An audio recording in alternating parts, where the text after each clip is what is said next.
அவர்கள் ஏலிமுக்கு வந்தார்கள். அங்கே 12 நீரூற்றுகளும் 70 பேரீச்ச மரங்களும் இருந்தது. அங்கே தண்ணீர் அருகே பாளையம் இறங்கினார்கள். இது ஒரு வாக்குத்தத்த செய்தியாக இருக்கிறது.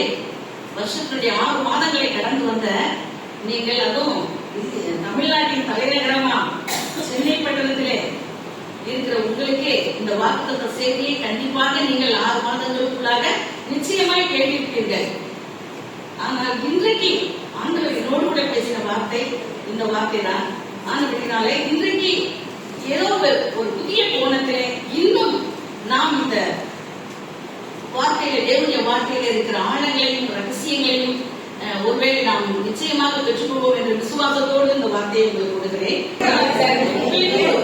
அவர்கள் ஏலிமுக்கு வந்தார்கள். அங்கே 12 நீரூற்றுகளும் 70 பேரீச்ச மரங்களும் இருந்தது. அங்கே தண்ணீர் அருகே பாளையம் இறங்கினார்கள்.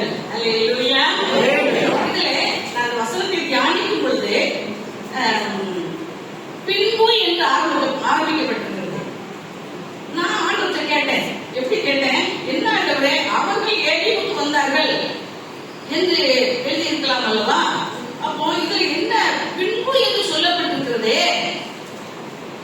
எந்த ஒரு முகாந்திரமும் காரணம் இல்லாமல் ஆண்டவர் ஆவியானவர்கள் இருக்க மாட்டாரு. அப்போ பின்பு என்ற வார்த்தையை வாசித்தவுடன், அப்போ முன்பு ஏதோ இஸ்ரவேல் ஜனங்களை குறித்து, அவருடைய காரியங்களை குறித்து இதிலே பார்க்கிறோம். ஆசீர்வதிக்கப்பட்ட ஆசீர்வாதமான ஒரு வாக்குத்தத்தத்தை பார்க்கிறோம். இந்த ஏலிமின் ஆசீர்வாதத்தை நாம் இதிலே பார்க்கிறோம். 12 நீரூற்றுகள் 70 பேரீச்ச மரங்கள் என்றும் தண்ணீர் அருகே பாளையம் இறங்கினார்கள் என்று பார்க்கிறோம். அப்போ ஆசீர்வாதமான இந்த வாக்குத்தத்தத்திற்கு முன்பாக ஏதோ நம் இஸ்ரவேல் ஜனங்கள் ஏதோ சில கஷ்டங்களின் மத்தியிலே அவர்கள் கடந்து வந்திருப்பதை நம் ஆவிக்குரிய கண்களினால நான் நிச்சயமாக பார்த்தேன். ஆனபடினாலே இப்பொழுது இதற்கு முன்பாக, அதாவது இந்த பின்பு என்று சொல்லும் பொழுது இதற்கு முன்பாக அதனுடைய பின்னணி என்ன, இஸ்ரவேல் ஜனங்களை ஆண்டவர் எப்படி வழிநடத்தினார் என்பதை குறித்து நாம் கொஞ்சம் தியானித்து விட்டு இந்த வசனத்திற்குள்ளாக போகும் பொழுது அது நமக்கு மிகுந்த ஆசீர்வாதமாக காணப்படும். முன்பு என்ன நடந்தது என்பதை நாம் பார்க்க வேண்டுமானால் என்னாகமத்தின் புஸ்தகம் 33ஆம் அதிகாரத்தை, அதே பக்கத்தை எடுத்துக்கொள்கிறேன். பழைய ஏற்பாட்டிலே 216ஆம் பக்கம்.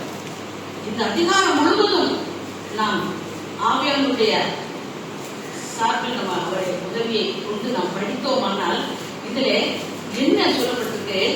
இஸ்ரவேல் ஜனங்கள் எங்கெங்கு வனாந்தரத்திலே பிரயாணப்பட்டு வந்தார் இடங்கள், அடுத்து அவர்கள் பாளையம் இறங்கினர். அவர்கள் கூடாரம் போட்டு பாளையம் இறங்கி தங்கி இருப்பாங்கல்ல, அவர்கள் பாளையம் இறங்கினார்.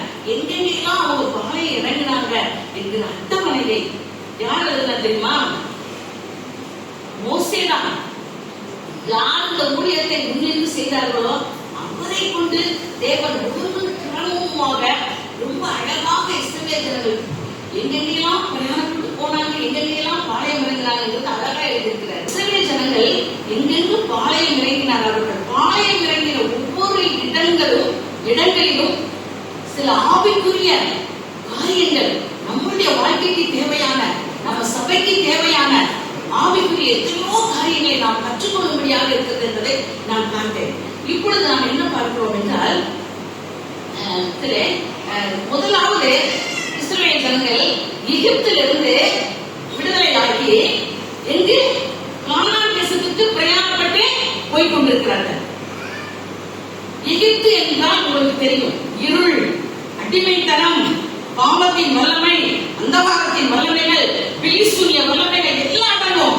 அந்தரவாதங்கள், செய்வினையின் ஆவிகள், கட்டுகள், பொல்லாத ஆவிகள், அசுத்த ஆவிகள், எல்லா கிரியைகளும் அடங்கும். பார்த்துக்கோங்க.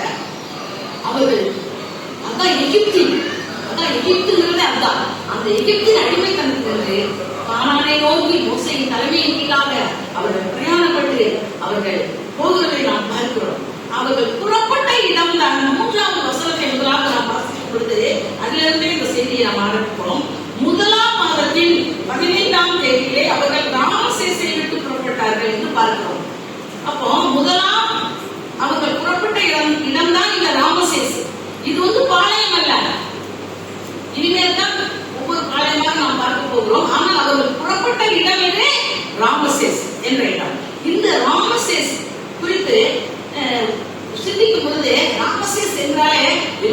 தெரியும்.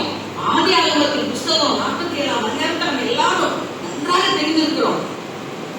அங்கே யோசேப்பு வந்து பிரதம மந்திரியாக அங்கே இருக்கும் பொழுதே, அப்போ பார்வோனுடைய கட்டளையின்படியாக யோசேப்பு என்ன செய்கிறார்?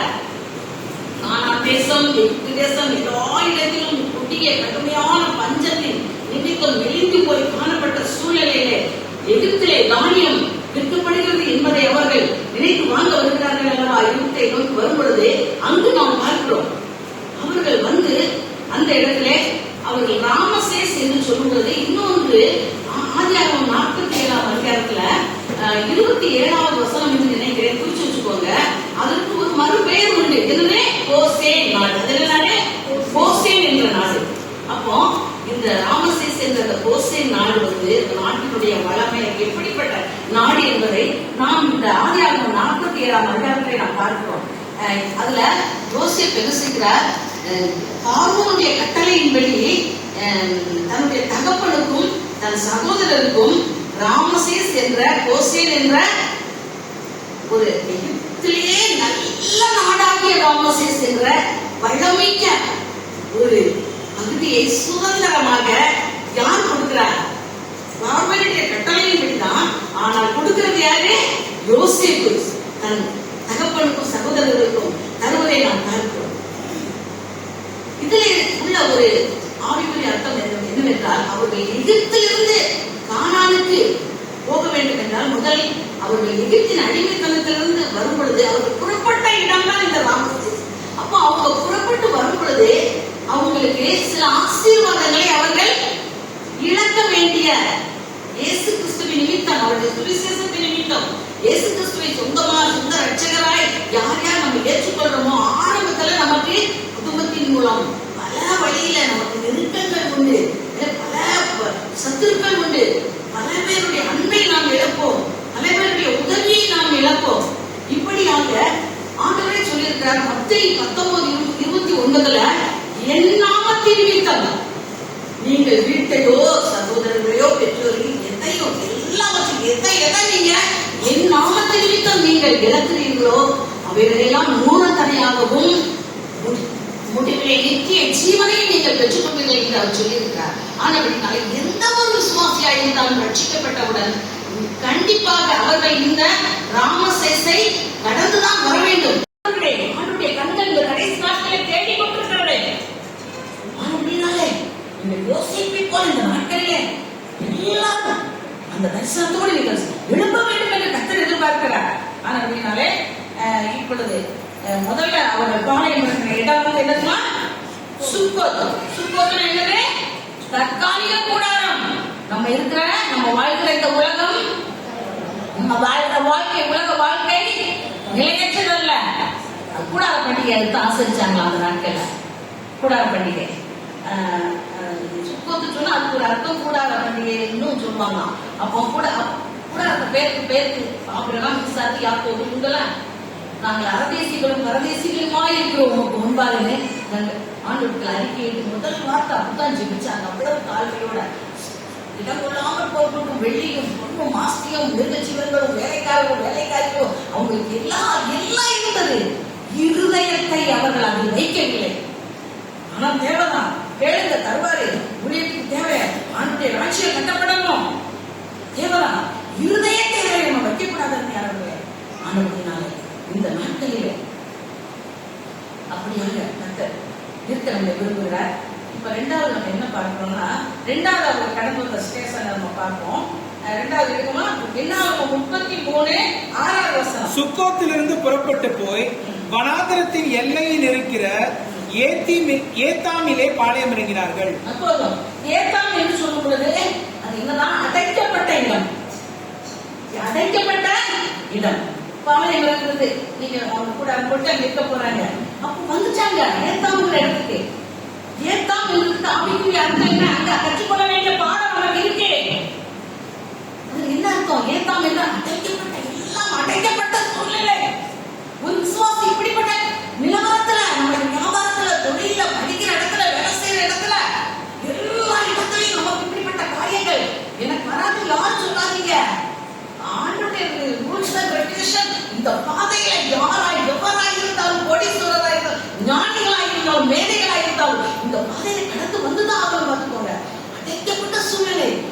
அப்போ அந்த பக்கம் செங்குத்தான சீனாய் மலை உயரமாயிருக்கு, முன்னாடி செங்கடல் வழிமறித்து நிற்கிறது, பின்னாடி பார்வோனின் சேனை துரத்தி கொண்டு வருகிறது. இப்படிப்பட்ட அடைக்கப்பட்ட சூழ்நிலையிலே அவர்கள் தலையை தவிர்க்கிறார்கள். இதுல இவங்க தப்பு பண்றாங்க. என்ன பண்றாங்க? ஆண்டவர் மேகஸ்தம்பம் முன்னாடி தான் போகுது, இவங்க முன்னாடி பார்க்காம பின்னாடி திரும்பி பார்த்தாங்க. பின்னாடி யார் வர்றா? பார்வோனின் சேனை வந்து. அப்போ கூட கொஞ்சம் பயம் வருது. நம்ம யாரை நோக்கி பார்க்கணும்? நம்முடைய பார்வை யார் மேல இருக்கணும்? பின்னாடி பார்த்ததுனால புலம்ப ஆரம்பிச்சுட்டாங்க. ஐயோ, எகிப்த நினைக்க ஆரம்பிச்சுட்டாங்க. ஐயோ, உங்களை நம்பி அந்த பிரேத பொருள் இல்லைன்னா எங்களை இங்க கூட்டு வந்தீங்க அப்படின்னு சொல்ல ஆரம்பிக்காங்க. நம்ம இப்படிப்பட்ட சூழ்நிலையெல்லாம் கடந்து வந்திருக்கோம். அதுல யாரும் தப்பிக்க முடியாது. இனிமே நம்ம எப்படி இருக்கணுங்கிறதுக்காகத்தான் ஆண்டவர் இந்த வார்த்தைகளை தாராரு. நம்மளை போல அவள் அப்படிப்பட்ட தவறுகளை செய்தவர்களுக்கு யார் சொல்லுவா? நம்ம தான் சொல்லணும். இப்போ பின்னாடி திருப்பி பார்த்துட்டே வராங்க. உடனே ஆண்டவர் பார்த்தாரு, என்ன இந்த நான் முன்னாடிதான் இருக்கேன், என் பிள்ளைங்க என்னைய முன்னாடி பார்க்காம பின்னாடியே பாக்குறாங்க அப்படின்னு சொல்லி அந்த மேகஸ்தம்பம் உடனே பின்னாடி வருது. அதுக்கப்புறம் தான் என்னது? செங்கடல். பெரிய அற்புதம் நடக்கல. யாத்திராகமம் 14 பற்றி அறியாத கிறிஸ்தவர்கள் இருந்தாங்கன்னா அது உருப்படியான கிறிஸ்தவர்களே அல்ல. யாத்திராகமம் 14 அப்படின்னால என்னது? பயங்கரமான தேவன் தேவர்களில் எவ்வளவு அவர் பெரியவர் என்பதை காண்பிக்கக்கூடிய ஒரு பெரிய அற்புதம் அவர் நடந்ததை நாம் பார்க்கிறோம். எதுக்காக நான் உங்களுக்கு சொல்றேன்னா, எங்க ஒரு இடத்துல ஒண்ணுமே தெரியாம தான் நாளா இருந்தேன். சின்ன கிராம ஊரு. அப்போ ஒரு பாஸ்டர் நாங்க ஏற்று சபைக்கு கொஞ்சம் நாள் போயிட்டு அந்த பாஸ்டர் எப்படி கேள்வி நான் வந்துட்டு ஏன் எனக்கு ஊழியம் செய்ய ரொம்ப ஆசையா பாருக்கியா அப்படின்னு சொன்னேன். அப்படியா, சரி ஆதாம் எந்த புத்தகத்துல வருது? பைபிள்ல ஆதாம் முதல்ல வர்ற புத்தகத்தை என்ன சொல்லுங்க பார்ப்போம் அப்படின்னாரு. நான் முடிச்சேன், தெரியல எனக்கு அன்பு அப்படின்னு கையை இருந்தாரு. அவர் ஆவிக்குரிய தகப்பன். அவர் சொன்னா நமக்கு நன்மைக்கா இருக்குன்னு சொன்னாரே, எனக்கு அவமானமாக ஏமாற்றமாக ரொம்ப எனக்கு இருந்துச்சு. அந்நேரம் அன்னைக்கு நான் ஒரு முடிவெடுத்தேன். அன்னைக்கு ஒரு முடிவெடுத்து பக்கமா புத்தகமா படிக்க ஆரம்பிச்சேன். இந்த அளவாவது எனக்கு இந்த சபையில இருக்கு 36 சபைகள் அங்க இருக்கு. அவருக்கு திருப்பை மொழிகள்ல எங்கே மிஷினரிகள் இல்லை அப்படின்னா உடனே எந்த நேரம் சொன்னாலும் ஒரு நைட்டு மாத்திரம் எனக்கு 1 ஹவராக எனக்கு டைம் கொடுத்துடணும். இதுல ஆண்டவர் கொடுக்குற வார்த்தையை ஊழியம் ஏன் இஷ்டப்படி செய்யக்கூடாது. ஊழியம் யார் செய்யணும்? கர்த்தர் செய்யணும். எனக்குள்ள இருந்து அவர் தான் செய்யணும். உங்க நிலவரங்களை யாருக்கு தெரியும்? ஆண்டவருக்கு தெரியும். உங்க சூழ்நிலைகள் கர்த்தருக்கு தான் தெரியும். அதற்குரிய வேமா வார்த்தைகளை இன்றைக்கு எப்ப எங்க கொச்சமனையா சொன்னாலும் எந்த நேரமும் ஆனா அவர் கார் வச்சிருக்கிறாரு, எங்களுக்கு விட்டுருவாரு. அப்படி எந்த இடத்துக்கு ஆண்டோடைய வார்த்தைய இலவசமாக எல்லா இடத்துலயும் வர அப்படிதான் கொடுத்த ஆண்டவருக்கு உற்சாகமா செய்வேன். 64 வயசு மாதிரி என்னை பார்த்தா தெரியாது. அப்படி ஒரு புதி ஒரு ஜம்ப் பண்ணி போவேன். ஆண்டவர் திரும்ப கொடுக்கிறாரு. ஆண்டவரினாலே இந்த நாட்கள்ல அடைக்கப்பட்ட சூழ்நிலையை குறித்து ஆண்டவர் கொண்டு உங்களோட பேசிக் கொண்டிருக்கிறார். 2வது பாளையம் என்ன பேரு? ஏட்டாம். புரிச்சுக்கோங்க. ஏட்டாம்னா அடைக்கப்பட்ட சூழ்நிலை. எதிராக செங்கடல் இடது சூழ்நிலைகள் இருந்த நேரத்திலும் அவங்க கலந்து அந்த நேரத்துல ஆண்டவர் மேகஸ்தம்பம் பின்னாடி போய் நின்று அவங்க ஆண்டவர் ஒரு வெற்றி, பெரிய வெற்றி, அந்த இடத்துல ஜெயத்தை ஆண்டவர் தரப்போகிறார். இதுல இருந்து நமக்கு என்ன தெரியுது? நம்ம என்ன கற்றுக்கொள்கிறோம் இந்த பாளையத்துல? சொல்லுங்க. கைவிடாத கர்த்தர் நம்மளோடு கூட இருக்கிறாரு. ஒரு போதும் நம்மை விட்டு ஏசாயா 54:10 மலைகள் விலகினாலும் அப்படிப்பட்ட கர்த்தர் என்னை விட்டு விலகுவதும் இல்லை, விட்டுவதும் இல்லை. எப்ரேயர் 13 நினைக்கிறேன். அப்போ இப்படிப்பட்ட கர்த்தர் நம்மோடு இருக்கிறார் என்ற ஒரு இந்த அக்கினிஸ்தம்பம் அந்த இடத்துல அவங்களுக்கு அக்கினிஸ்தம்பத்தை கர்த்தர் கொடுத்தார் என்று நாம் வாசிக்கிறோம். நல்லா பாருங்க. அடைக்கப்பட்ட சூழ்நிலையில என்னால ஒண்ணு முடியாது, அவ்வளவுதான், நான் எதிர்பார்த்த இடத்துல கைவிட்டாங்க, இல்ல அவங்க இப்ப என்னால அன்பா கிடையாது, இல்ல ஒன்றுமே முடியாது, நான் நினைச்சது ஒண்ணு, சூழ்நிலையெல்லாம் மாறிடுச்சு அப்படின்னு எந்த சூழ்நிலையில நீங்க அடைக்கப்பட்டவர்களாக நம்பிக்கையை இழந்தவர்களாக நீங்க இருக்கீங்களா? அடைக்கப்பட்ட சூழ்நிலையில கைவிடாத கர்த்தர் ஒருவர் என்னோடு கூட இருக்கிறார். அவர் எனக்காக ஜீவனை கொடுத்தவர், தன்னுடைய ஒரே பேரான குமாரன் என்று எனக்காக கொடுத்தவர். மற்ற எல்லாவற்றையும் அல்லாது இருக்குதே. எப்படி ஆண்டவருடைய வார்த்தை வசனங்கள் இருக்கணும். எப்படி அந்த பாஸ்டர் கேட்டவுடனே எனக்கு எப்படி வெக்கப்பட்டு அதிலிருந்து வசனங்கள் அந்த வசனம் வார்த்தைகள் தான் எனக்கு வந்த போராட்டங்கள், கஷ்டங்கள், நிந்தைகள், அவமானங்கள் எல்லாவற்றிலும் புறக்கணிக்கப்பட்ட எத்தனையோ இடத்துல தாவீதை போல அதே லைன்ல ஆண்டவர் என்னை நடத்துறாரு பாருங்க. எல்லா இடத்திலும் ஆண்டவருடைய இன்றைக்கு நல்ல விடுதலையோடு மகிழ்ச்சியோடு ஆண்டவரை ஊழியத்தை செய்வதற்கு ஆண்டவரை விரல் கொடுத்திருக்கிறார்.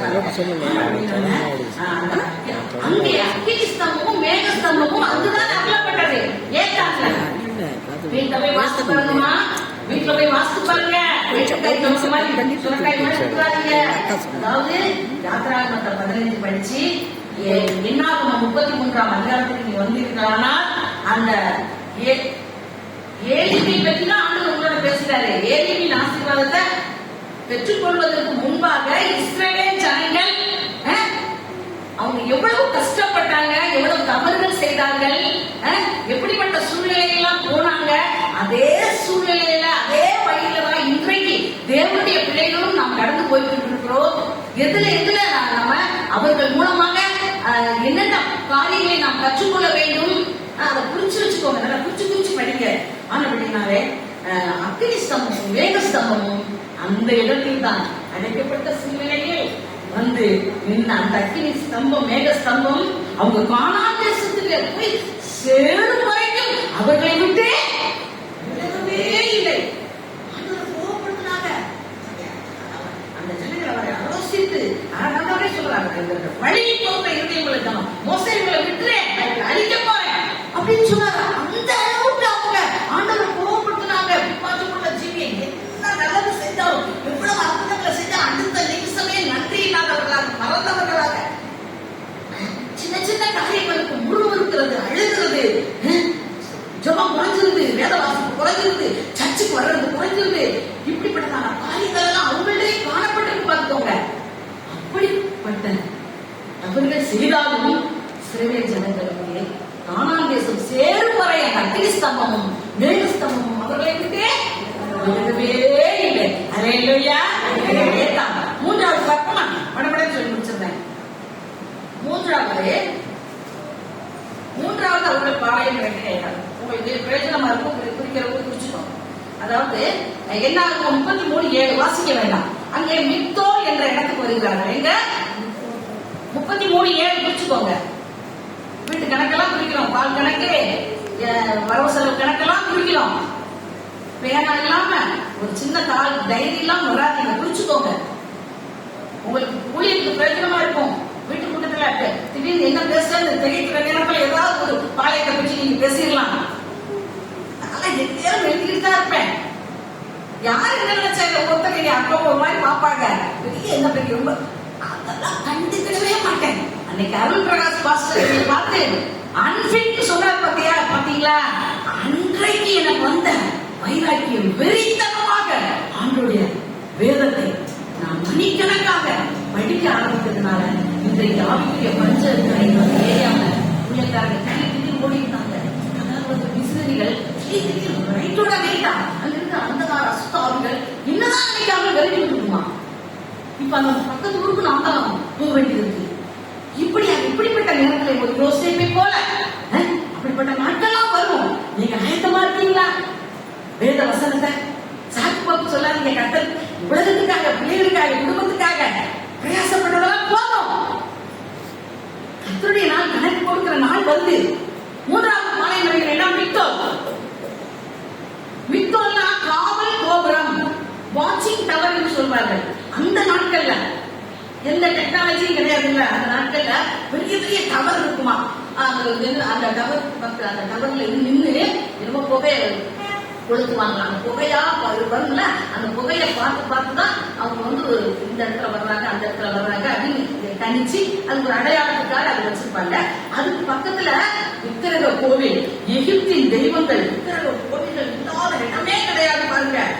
ஆமால் சேவுங்கிற ஒரு தெய்வம், அதுக்கு எதிராக பாளையம் சொல்றாரு. யாரு? கர்த்தர், தேவனாகிய கர்த்தர் என்ன சொல்றாரு? மோசேட்ட நம்மனா பாளையம் இறங்குவோமா? பயப்படுவோம். அந்த ஆவிகளுக்கு ஆரம்பம் நம்மளுடைய நிலைமை அப்படித்தான் இருக்கு. ஆண்டவர் சொல்லிட்டாரு, அந்த பாகாசேபுக்கு எதிராக பாளையம் இறங்குங்கன்றாரு. அப்படியே கீழ்படித்தாரு மோசே. எதுக்காகனா அந்த இந்து விக்கிரகங்கள்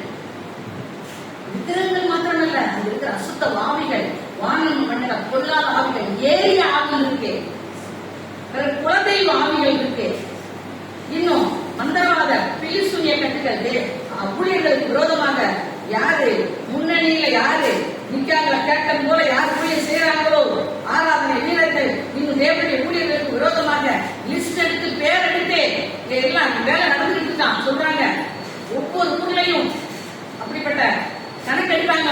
யார் யார் தீவிரமா ஆண்டவருக்காக தேவனுடைய அவங்களையெல்லாம் குறிச்சு வச்சு அவங்களுக்கு விரோதமாக மந்திரவாதங்கள், பிலிசூனியர்கள், கல்விய முடக்க, காலம் முடக்க, ஐக்கியமாக்க அவங்கள என்னென்னமோ நடந்துட்டு இருக்கிறது.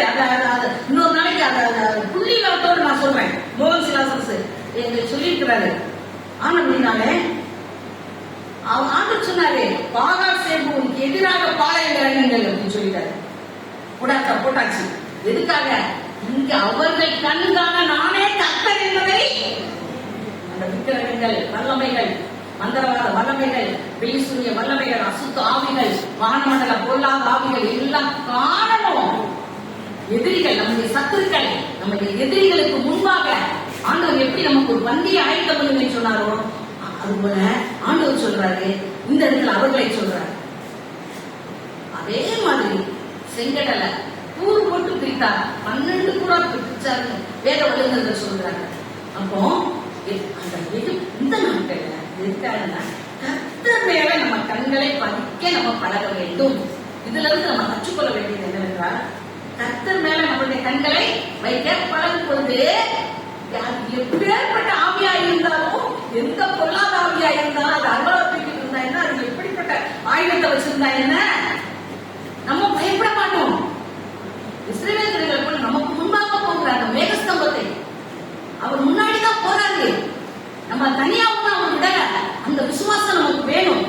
ஆனபடினாலே இன்றைக்கு நம்முடைய குடும்பங்கள், பிள்ளைகளுக்கு விரோதமாக, ஊழியத்துக்கு விரோதமாக, நம்முடைய வாழ்க்கையில நம்ம முன்னேற விடாதபடிக்கு எந்தெந்த பொருள் நமக்கு இல்லாட்டாலும் நம்ம தெருவுல, நம்ம ஊர்ல, நம்ம பகுதியில அப்படி இல்ல கஷ்டப்பட்ட, கட்டப்பட்ட, சிறைப்பட்ட, விடுதலை இல்லாம கண்ணீரோடு வேதனையோடு செத்து மடிந்து கொண்டிருக்கிற எத்தனையோ ஆத்துமாக்கள் இருக்கிறார்கள். யார் என் காரியமாய் போவான்? யாரை நான் அனுப்புவேன்? அதற்குரிய ஆயுதங்களை கைது கொள்ள வேண்டாமா? ஒவ்வொருவரும் துலக்கமாக்கப்பட்டு துலக்கிய நம்ம பெரிய துலக்கப்பட்ட கருவிகளாக நாம் காணப்பட வேண்டும் என்று கர்த்தர் எதிர்பார்க்கிறார். ஆனபடினாலே ஒரு சில இடங்கள்ல விருதையை பார்ப்போம், விருதையை கடினத்தை போல நம்ம வீட்டிலேயே கடினப்படும். நமக்கு விரோதமா வேலை பார்க்கிற இடத்துல, இன்னும் மற்ற வியாபாரம் பண்ற இடத்துல, ஜெபிக்கிற இடத்துல, எல்லா இடத்துலயும் எல்லாமே இதையே செய்யும். அப்போ ஒவ்வொரு இடங்கள்ல நம்ம பார்க்கிறோம். அந்த நேரத்துல நம்ம என்ன செய்யணும்? கர்த்தர் மேல நம்ம கண்களை வைக்கும்படியாக கர்த்தர் இந்த நாட்கள் அவர் ஆண்டவரை நீரின் பட்சத்தில் இருந்தால் போதும். ஆண்டவரை யாருக்கு விரோதமா பேசினா என்ன, எதிர்ப்புனா என்ன, அவங்கள்ட்ட நம்ம நீதியை வந்து விளங்க பண்ண வேண்டிய தேவை கிடையாது. அவங்க அறிந்து கொள்ளும்படியாக நானே கர்த்தர் என்பதை உண்மையாக அறிந்து கொள்வார்கள். எப்படி இஸ்ரவேல் ஜனங்களுக்கு ஆண்டவரை அந்த விக்கிரகங்களுக்கு முன்பாக, பாகாசேபுக்கு முன்பாக, விக்கிரகத்துக்கு முன்பாகவே பாளையம் சொல்லி அவர்கள் கண்காண எப்படி இரண்டாக செங்கடலை பிரித்து அர்த்தம் செய்து கர்த்தரே தேவர்களின் பெரியவர் என்று விளங்கினாரோ, அதுபோல நம்மை நம் மூலமாக கர்த்தரை பேசிய வல்லவராக இருக்கிறார். அது மாத்திரமல்ல, 4வது எடுத்துக்கிறோமா, 4வது பாளையம் இருக்கிற இடம் தெரியுமாமா? இதுல வந்து அவங்க செங்கடலை கடந்து போறாங்கம்மா. செங்கடல் என்ன ஞானஸ்நானத்துக்கு அடையாளமாக காணப்படுகிறது. என்ன இப்படி அவரை கர்த்தரை நமக்கு முன்பாக நான் வைத்திருக்கிறேன், நான் அசைக்கப்படுகிறேன் தாவீதை போல. இங்க வசம் சட்டியில சோறு தானே அகப்பையில வரும். ஏன் நம்ம சோர்ந்து போறோம், கடந்து போறோம்? விசுவாசத்துல தலையா குட்டி போகுது. இங்க இருந்தா தானே ஆவியானவர் கொண்டு வருவாரு. நம்ம ஆவியை நிறைய பெற்றிருக்கலாம், ஆனா வசமே இருக்கணும். வசம் உள்ள எரேமியாவுக்குள்ள இருக்க போய் தான் எரேமியாவால இயேசுவை போலவே பாடுபட்டார். ஆண்டவருக்காக அத்தனை துன்பங்களை அவர் சிகிச்சாரு. நம்மளும் இந்த கடைசி நாட்கள் ஆண்டவருக்காக எல்லாவற்றையும் சகிக்க வெறும் தருவார் பார்த்துக்கோங்க. அதனால விக்கிற ஆவிகள் மற்ற ஆவிகள் டிவிஷன் கட்டுகள் அசுத்த ஆவிகளை கண்டு எம்பிஎஸ் சபைக்காக பயப்படக்கூடாது. அல்லேலூயா. கர்த்தரை எனக்கு முன்பாக வைத்திருக்கிறேன்னு சொல்லுங்க. நீங்க அவருடைய பார்வை கர்த்தர் மேல இருக்கணும். அடுத்து நாலாவது பாளையம் மாறாங்கிற இடத்துக்கு வராங்க. மாறா அவங்களுக்கு தெரியும். மாறானா கசப்பு. அங்க வராங்க, தண்ணி கசப்பா இருக்கு. அந்த என்ன சூழ்நிலையில அவங்க அங்க வராங்கன்னா, அந்த மாறாவை போறதுக்கு முன்பாக சூருங்கிற வனாந்தரம் வழியா வராங்கன்னா, அங்க 3 நாள் தண்ணி இல்லாம வராங்க. தண்ணியே குடிக்கல. ஒரு நாள் தண்ணி குடிக்கலன்னா நமக்கு எப்படி வருது? நமக்கு உயிரினும் ஆவியே பிடிச்ச மாதிரி இருக்கும் எனக்கெல்லாம். அப்போ 3 நாள் தண்ணி இல்லாம நடந்து வர்றாங்க. மாறாங்கிற இடத்துக்கு வராங்க, பாளையம் இருக்கிறாங்க. தண்ணி அவளோட குடிக்காங்க. அது கசப்பு, வாயில வைக்க முடியல. உடனே என்ன செய்யறாங்க? இருக்காங்க. அப்போ அந்த இப்படிப்பட்ட மாறாவினுடைய அனுபவத்துல நாம இவ்வளவோ இப்படிப்பட்ட இடத்துக்கு ஆண்டு நம்ம கொண்டு வரும்போது, இப்படிப்பட்ட சூழ்நிலையில நம்ம எல்லாருமே கடந்து வந்திருக்கிறோம். நம்ம இந்த நாட்களில் எப்படி கடந்து வந்தோம்?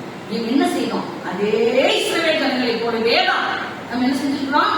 நல்ல தடவைகள் நாம் முன்னிறுத்திருக்கிறோம் தேவனை பார்க்காதபடிக்கு. இப்படிப்பட்ட இந்த மாறாங்கிற இடத்துல அந்த கசப்பான சூழ்நிலையின் மத்தியில தான் தேவன் அவர்களுக்கு பிரமாணங்களை தருகிறார். எப்படி ஒரு 2 கட்டளைகளை தருகிறார். என்ன முக்கியமான கட்டளை கேளுங்க. ஓய்வு நாளை ஆசிரிப்பது, 2வது தகப்பனை தாயை கனம் பண்ணுவது. ஓய்வு நாள் ஆசிரிப்பதுன்னா தேவனுடைய கட்டுப்பாட்டில் இருக்கணும். சும்மா சாதித்து சபைக்கு எட்டிய சபைக்கு வந்தோம், ஐயா தோத்தரம் போட்டுட்டு போனோம், இது கிடையாது. அப்படி நம்ம இல்லையா என்ன இங்க நடக்கும்னு சொல்ல வர்றேன். இப்போ இங்க 2 மாறாவின் சூழ்நிலையில தான் உடனே அங்க ஒரு மரத்தை காமிக்கிறாரு. ஆண்டவர் மரத்தை வெட்டி போடுங்காரு. உடனே மரத்தை வெட்டி போட்டோம்னா அந்த தண்ணி இனிப்பான தண்ணியாக மாறிடுது. நல்லா அப்பப்ப அவங்களுடைய தேவைகளை ஆண்டவர் ஒரு குறை இல்லாம அவர் சந்திக்கிறாரு. அதுக்கப்புறம் அவர் 2 நியமங்களை 2 கட்டளை தர்றாரு. முக்கியமான கட்டளை ஓய்வு நாளை ஆசிரிப்பது. ஓய்வு நாள் பிசாசு ஒரு தந்திரம் போட்டுருக்கான். பங்கன்ல எந்த செலிபிரேட் வச்சாலும் அந்த ஞாயிற்றுக்கிழமை தான். நீங்க வேலை பார்க்கறதுக்கு உங்க மேனேஜரே வச்சாதான் என்ன பயப்படாதீங்க.